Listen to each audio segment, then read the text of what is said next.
Good morning, student. Welcome to chemistry class. Student, in this chapter, basic concept of organic chemistry, we have studied about the what is the organic chemistry, what is organic compound, cause of different type of compounds formation in organic compound, large number of organic compounds. Okay. Then we studied about the presentation of structure, different way of structure, different type of bonding, calculating the number of bonds, sigma and pi bond. Okay, as you know that due to the property of catenation, carbon can form the number of bonds, number of compounds, large number of compounds. Okay, the main problem is that how we know that what is the name of that compound. It is very difficult. So large number of compounds is formed by the carbon. Then how to give name each compound, how to remember the name of each compound.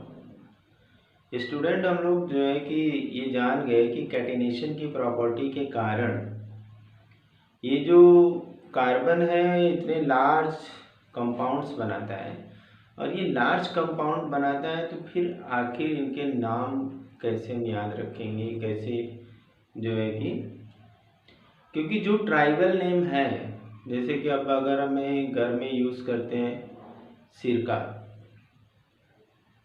अब हम locally उसको बोल दिए सिरका, vinegar बोल दिए, और compound का नाम कमर्शियल नेम ले लिया एसिटिक एसिड हो गया। अब इस तरह से सारी कंपाउंड्स को हम नाम दें और उसे याद रखें, ये पॉसिबल नहीं है, ये संभव ही नहीं है। ठीक है, अब इस चीज़ को संभव करने के लिए जो है हमें नेमिंग का एक तरीका ढूंढना पड़ा। पहले जो ट्राइबल नेमिंग थी, ट्राइबल नेमिंग का मतलब क्या होगा, जो हम लोकली नेम्ड दे देते थे कि जो चींटी के अंदर एसिड है उसको फॉर्मिक एसिड दे दिए, फॉर्मिका मीन्स एंट होता है, ठीक है, विनेगर एसिटिक एसिड। तो हम सारी कंपाउंड को ट्राइबल नेम से बुलाना क्या मुश्किल है। कोशिश तो पहले ट्राइबल नेम से की गई कि ट्राइबल नेम के थ्रू जो है कि सारे कंपाउंड का नेम कर दिया जाए, but it is impossible to name all the compound by the tribal system. So a new system is generated by the group of scientists, and for that they make a association which is known as IUPAC, International Union of Pure and Applied Chemists। ठीक है, तो यहाँ पे एक IUPAC का system बनाया गया, उस सिस्टम के थ्रू जो है नेमिंग की गई। अब इस सिस्टम के थ्रू नेमिंग को जानने के लिए हमें पहले क्या रूल्स हैं, रेगुलेशंस हैं, उसके बारे में हमको जानना पड़ेगा।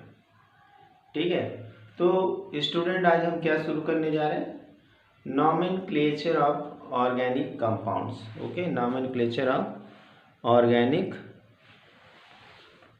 Compound, nomenclature of organic compounds।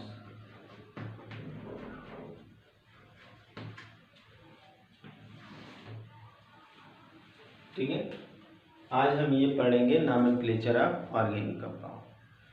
हमारे पास दो सिस्टम है नेमिंग में, system of naming.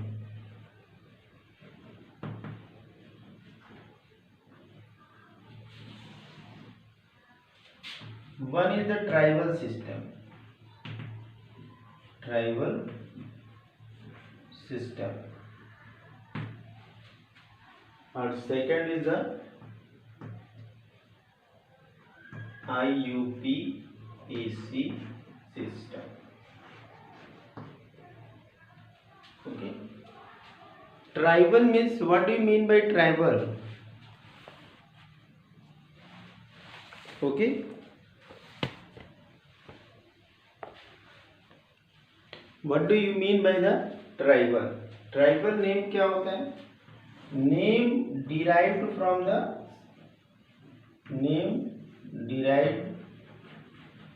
from the source.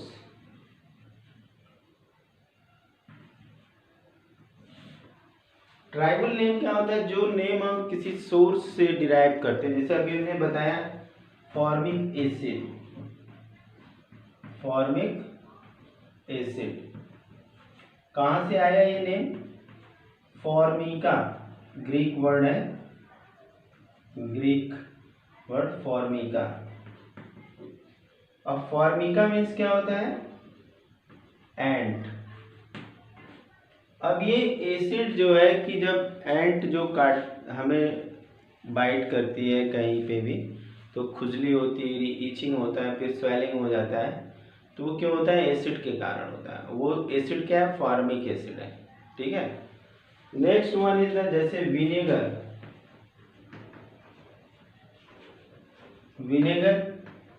Acetic acid,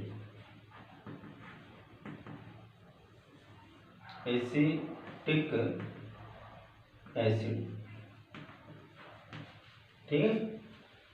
तो ये tribal name means name which is derived from the source, जिस सोर्स से वो बना हुआ है उस सोर्स के बेस पे उसका नाम कर दिया।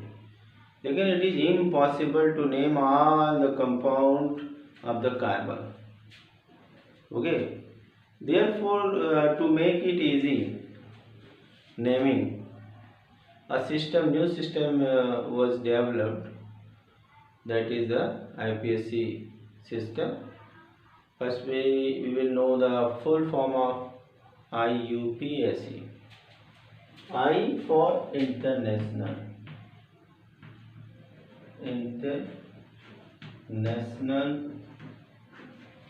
okay, Union of Pure and Applied Chemist। कहीं कहीं पे केमिस्ट्री लिखा होता है, केमिस्ट या केमिस्ट्री भी कह सकते हैं। ठीक है। तो अब इस सिस्टम के थ्रू हम जानेंगे कि कैसे इसमें, यहाँ पे केमिस्ट्री भी, कहीं केमिस्ट्री में लिखा हुआ है तो केमिस्ट्री में लिख सकते हैं। ठीक है।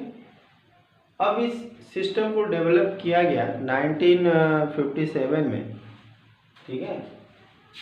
डेवलप्ड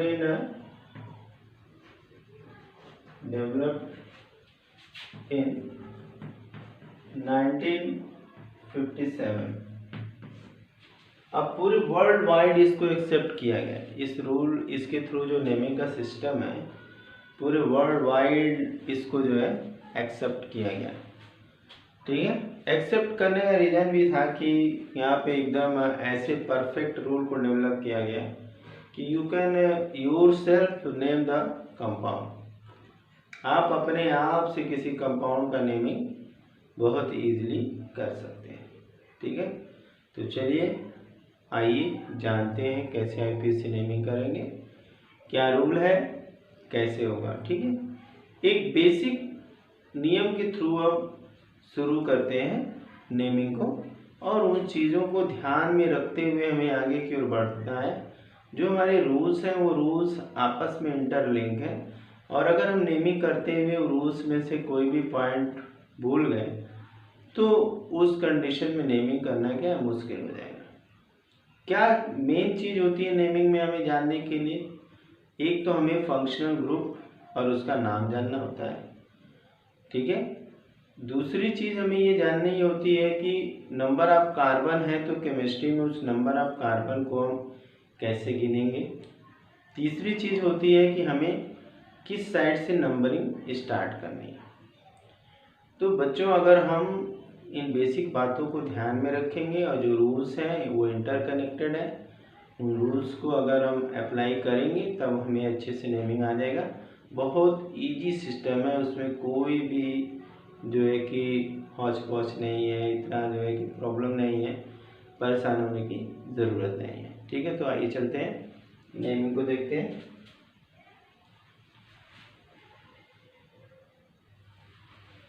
तो देखिए, रूल्स ऑफ नॉमेनक्लेचर। पहले तो हमें क्या याद रखना है, नंबर, कार्बन नंबर को केमिस्ट्री में कैसे गिनती करते हैं, कैसे नंबरिंग करते हैं, उसको हमें पहले जानना है।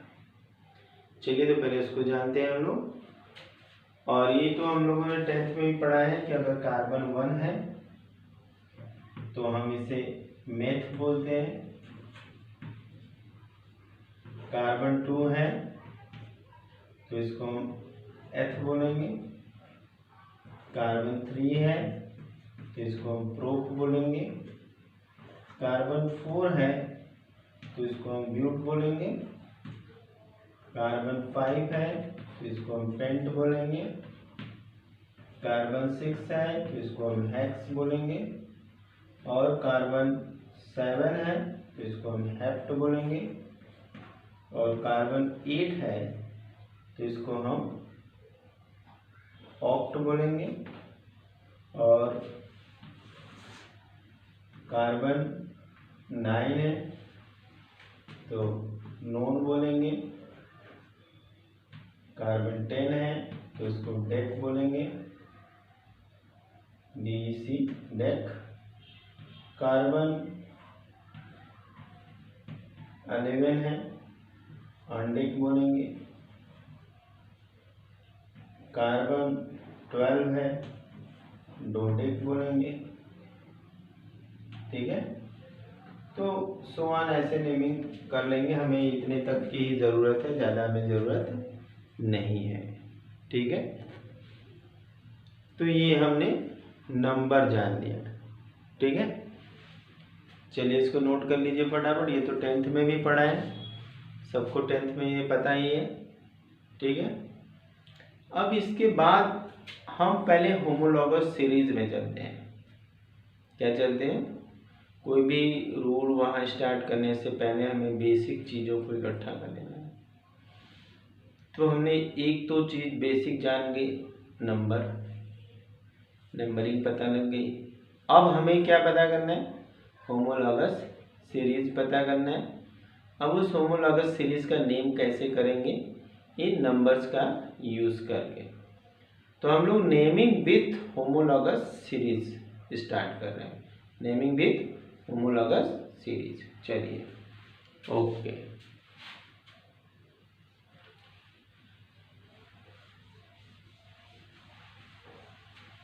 तो इसमें हम पहले लेते हैं एल्केन।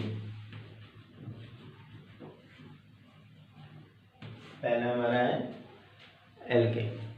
ओके, तो अब इसमें पहला हमारा एल्केन है, तो पहले इसका तो हम जनरल फार्मूला जानेंगे। जहाँ जहाँ पॉसिबल है हम जनरल फार्मूला जानते हैं, CnH2n+2। ओके, अब यहाँ पे जो हमारा रूट वर्ड है, रूट वर्ड वो है एल्क, और जो हमारा यहाँ पे सफिक्स है वो है एन। तो मिल के बन गया क्या, अल्केन। ठीक है, सफिक्स क्या होता है, रूट वर्ड क्या होता है। सफिक्स का मतलब हो गया, जैसे कि अगर हम एक एग्जाम्पल व्यवहारिक रूप से लेते हैं, जैसे कि कोई नेम है, ठीक है, जैसे वैभव तिवारी, चंदन तिवारी, रमेश तिवारी, गणेश तिवारी, ये सब तिवारी लगा है। तिवारी क्या है? ये हमारा सफिक्स है। ये एक चीज़ को बता रहा है, ये बता रहा है कि ये सारे लोग तिवारी फैमिली को बिलोंग करते हैं। ऐसे ही नेम में जो हमारा टाइटल होता है या सरनेम जिसको हम कहते हैं, जो हमारा टाइटल है, वह एक पर्टिकुलर प्रॉपर्टी को डिनोट करता है। वैसे ही सारे ऑर्गेनिक कंपाउंड्स में इसी तरह से होता है। ठीक है, तो हम बता रहे थे कि सफिक्स क्या होता है, आप समझ में आ गया होगा कि जैसे सरनेम होता है, टाइटल होता है हमारा, जो कि हमारे एक फैमिली को बताता है। तो कंडीशन ऐसी चेंज हो गई कि कोई कुछ भी काम करता है उसे पता नहीं चलने वाला है कि कौन क्या है। लेकिन हमारे नॉमेनक्लेचर में यही सिस्टम चला आ रहा है कि हम उस नाम से पूरी उसकी प्रॉपर्टी को डिराइव कर सकते हैं। जैसे हम पहला एग्जांपल हमने एल्केन का लिया, जिसमें रूट वर्ड एल्क है और सफिक्स इसके अंदर एन है, और दोनों को मिला देंगे तो एल्केन बन जाएगा। और ये बताता है कि ये सैचुरेटेड कार्बन है, ये बताता है कि कार्बन में सारे सिंगल बॉन्ड हैं, इसमें केवल हाइड्रोजन और कार्बन ही है।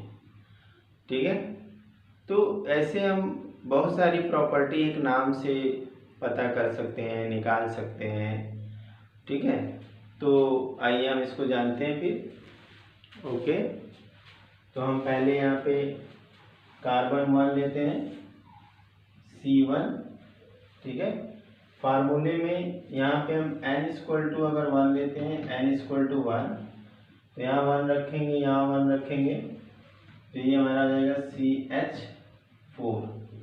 हमने यहाँ 1 रखा, यहाँ 1 रखा, 1 2 जा 2 और 2 + 2 4। अब यहाँ पे रूट वर्ड क्या था एक कार्बन के लिए? मेथ, और इसमें हमें सफिक्स क्या जोड़ना है? एन। ये हो गया मेथेन, सिंपल। ठीक है, अब इसके बाद दूसरा एग्जांपल लेते हैं। यहाँ पे n हम 2 ले लेते हैं।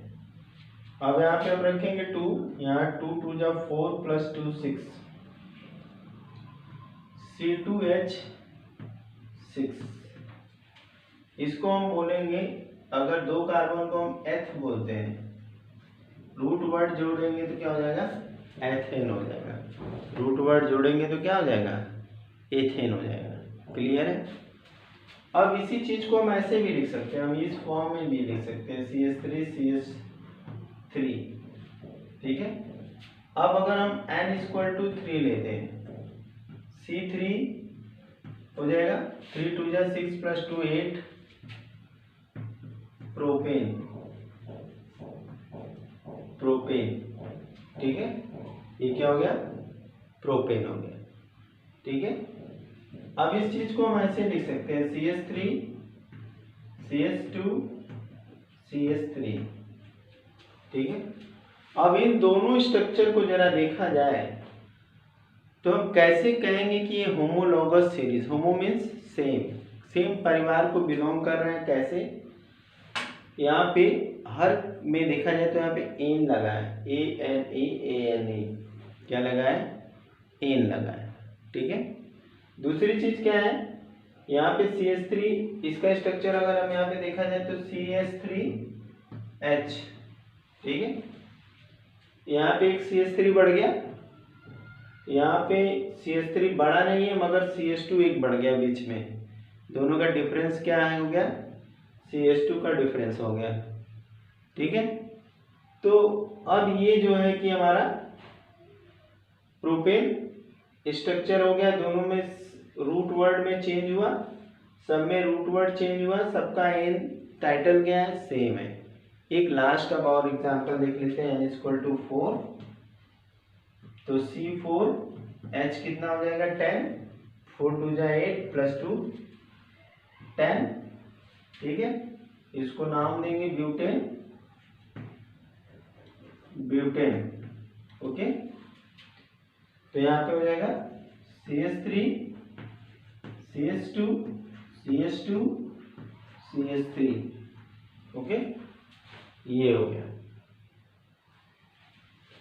तो आई होप ये चीज़ बहुत अच्छे से समझ में आ गई होगी। अब जरा हम दूसरी सीरीज लेते हैं, ठीक है, तो और भी समझ आ जाएगा। अभी हमारे पास समझने के लिए बहुत सारी चीज़ें हैं, बहुत सारे एग्जाम्पल हैं, उन सारे एग्जाम्पल्स के थ्रू हम जानेंगे, ठीक है। तो चलिए अब नेक्स्ट हम एग्जाम्पल पे आते हैं। यहाँ पे हम लेते हैं एल्कीन, एल्कीन, ठीक है। अब यहाँ हमारा फार्मूला हो जाएगा CnH2n। फार्मूला क्या हो जाएगा? CnH2n।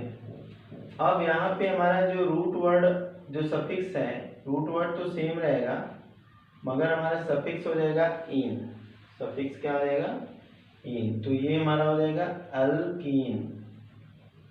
क्या हो गया? अल्कीन। एल्कीन क्या हो गया?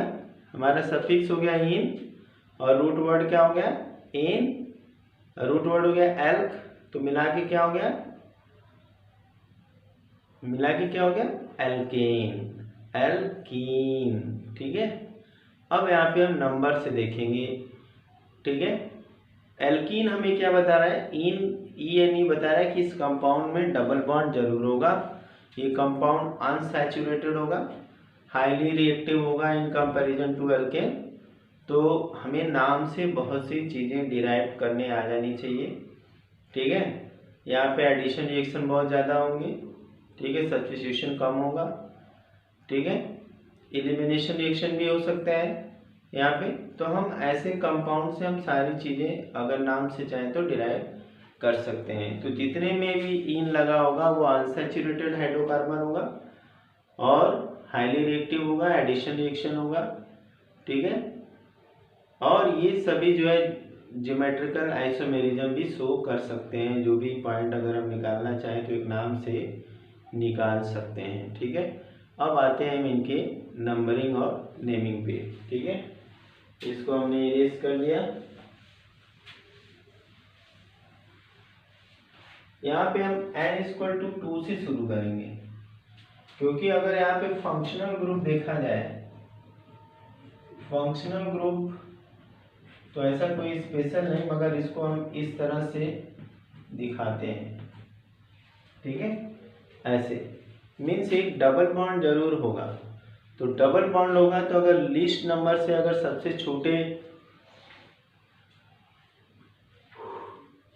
एल्कीन की बात करेंगे, सबसे छोटी एल्कीन की बात करेंगे तो n=2 से शुरू होगा। n=1 कभी नहीं आएगा। तो अगर n=1 नहीं आएगा, n=2 आएगा, तो उस कंडीशन में हम क्या करेंगे?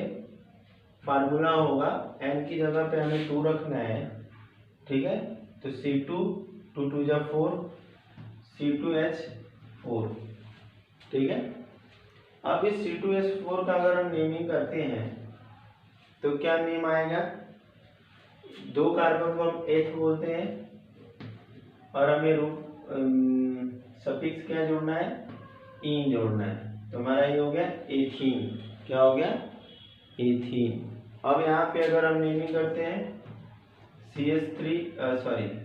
CH2 डबल बॉन्ड CH2, इसको हमें रिप्रेजेंट करना है तो इस तरह से CH2 डबल बॉन्ड CH2 के रूप में दिखाएंगे।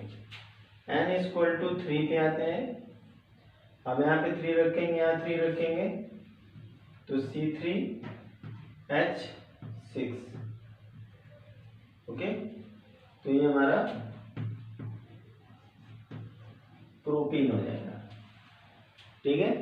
3 कार्बन को प्रोप कहते हैं और इन हो जाएगा। अगर इसका स्ट्रक्चर बनाएंगे तो CH3 CH double bond CH2, ठीक है। ये इसका स्ट्रक्चर हो गया। क्लियर है sir? Okay. Now next example is 4C4H8। तो यहाँ पे क्या होगा? यहाँ पे हमारा होगा CH3 CH2 CH double bond CH2। अब यहाँ पे हम देखते हैं कि सबसे कॉमन चीज़ क्या है। सबसे कॉमन चीज़ है कि यहाँ पे सब में डबल बॉन्ड है। दूसरी सबसे कॉमन चीज़ है कि यहाँ पे CH2 सबके लास्ट में है, सब में लास्ट में CH2 है। और यहाँ पे देख रहे हैं कि यहाँ पे CH3 है और CH3 का अंतर है, CH3 हो गया, इन दोनों के बीच में CH2 का अंतर आ गया। ठीक है, डिफरेंस क्या आ गया CH2 का। जैसे अगर एक नेक्स्ट एग्जांपल लेते हैं N5, तो यहाँ से हो जाएगा हमारा C5H10। ठीक है, अब इसका नेमिंग करेंगे। ये तो हमारा ब्यूटीन था, ब्यूटीन, तो ये हमारा पेंटीन हो जाएगा, पेंटीन। ठीक है, अब यहाँ पे क्या होगा, CH3 CH2 CH2 CH double bond CH2। ठीक है, तो ये हमारा पेंटीन हो गया। ठीक है, दोनों में डिफरेंस हम अगर देखेंगे तो CH2 का डिफरेंस बड़ा, एक CH2 और आ गया, बाकी सारी चीजें कॉमन है। तो होमोलॉगस सीरीज समझ में आ गई बात, ये होमोलॉगस सीरीज कैसे हो गया। और सब में डिफरेंस किसका है, CH2 का डिफरेंस है, सबके सफिक्स सेम है, सबके रूट वर्ड अलग अलग है। ठीक है, प्रॉपर्टी हम लोग कैसे एक्सट्रैक्ट कर सकते हैं, ये प्रॉपर्टी हम ये देख सकते हैं कि एल्कीन अनसैचुरेटेड होते हैं, हाईली रिएक्टिव होते हैं, इसमें एक पाई एक सिग्मा कार्बन के बीच में जरूर रहता है। ठीक है, और इनका मेल्टिंग पॉइंट बॉइलिंग पॉइंट लो होता है इन कंपैरिजन टू एल्केन। तो हम जो चाहे यहाँ से इसकी प्रॉपर्टी को इसी में कंडेंस करके याद कर सकते हैं, समझ सकते हैं। ठीक है, अब इसको हम इरेज करते हैं, नेक्स्ट पे आ जाते हैं। अगला हमारा है रूट वर्ड, तो सेम रहेगा सब में। रूट वर्ड हमारा यहाँ पे है एल्क और यहाँ पे हो जाएगा आइन। ठीक है, और यहाँ पे हो जाएगा -2 CnH2n -2, और यहाँ पे हमारा सफिक्स हो जाएगा आइन,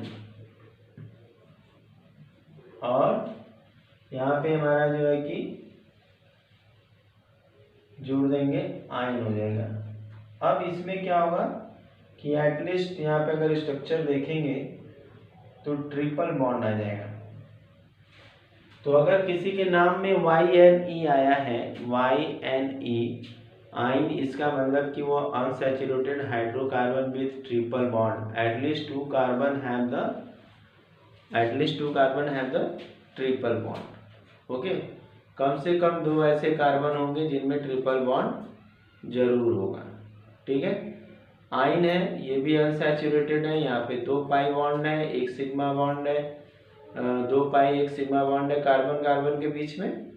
तो इस तरह से ये भी लाइक द एल्कीन बहुत ज़्यादा रिएक्टिव है, ये एल्कीन से भी ज़्यादा रिएक्टिव है, इनमें भी एडिशन रिएक्शन होगा। ठीक है, अब इसमें एलिमिनेशन रिएक्शन नहीं हो सकता है, इनमें मेल्टिंग पॉइंट बॉइलिंग पॉइंट जो है कि बहुत ज़्यादा होती है, बहुत कम होती है। ठीक है, तो इस तरह से हम इसकी प्रॉपर्टी भी जान गए। आई बात समझ में, तो ये हम जान गए। अब इसके बाद हम थोड़ा यहाँ प्रैक्टिस कर लेते हैं, नेमिंग कर लेते हैं, होमोलॉगस सीरीज देख लेते हैं किस तरह से इसमें सीरीज है। तो हमने यहाँ पे क्या देखा कि अगर हम किसी का नेम जानते हैं तो उसके बारे में सारा कुछ बता सकते हैं। अब यहाँ पे भी हमारा n=2 से स्टार्ट होगा, तो यहाँ पे हमारा क्या होगा, अगर हम n=2 लेंगे, यहाँ पे 2 होगा, 2 2 जब 4 हो जाएगा, 4 - 2 हो जाएगा, यानी C2H2 हो जाएगा। अब इसका एक कार्बन को एथ बोलते हैं, तो क्या हो जाएगा, इथाइन, इथाइन। अब अगर इसका स्ट्रक्चर बना के देखेंगे तो C ट्रिपल बॉन्ड CH हो जाएगा। ठीक है, तो इसका स्ट्रक्चर हो गया। नेक्स्ट हम देख लेते हैं n=2।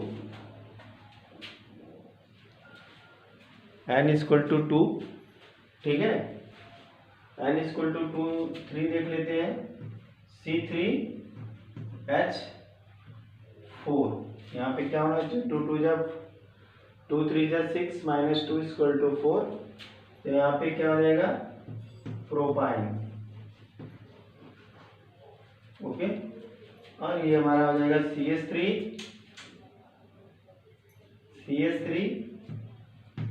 CH triple bond CH, ठीक है। अब इसके बाद एक और लास्ट देख लेते हैं, N=4 C4H कितना होगा 8 - 2 6, इसको कहेंगे ब्यूटाइन, ठीक है। CH3 CH2 CH C triple bond, यहाँ पे ट्रिपल बॉन्ड होगा तो H नहीं होगा, ट्रिपल बॉन्ड CH, तो ये हमारा क्या हो जाएगा, ये हमारा है ब्यूटाइन। तो इस तरह से हमने ये जान लिया, ठीक है, नोट कर लीजिए। एक छोटा सा और एग्जांपल ले लेते हैं, N=5 भी ले लेते हैं और इसके बाद देख लेते हैं क्या क्या डिफरेंसेस आए। C5H 8 हो जाएगा, यहाँ पे इसको कहेंगे क्या, इसको कहेंगे पेंटाइन।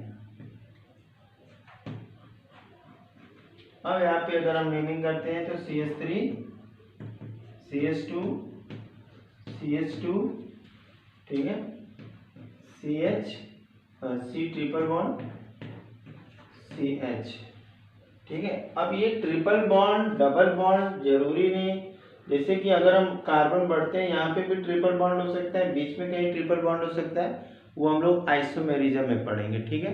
तो आज के लिए इतना ही, कल फिर हम लोग एक नई सीरीज के साथ स्टार्ट करेंगे। आज हमने एल्केन एल्कीन एल्काइन को देख लिया, तो फिर कल हम मिलते हैं नई सीरीज के साथ। Have a nice day.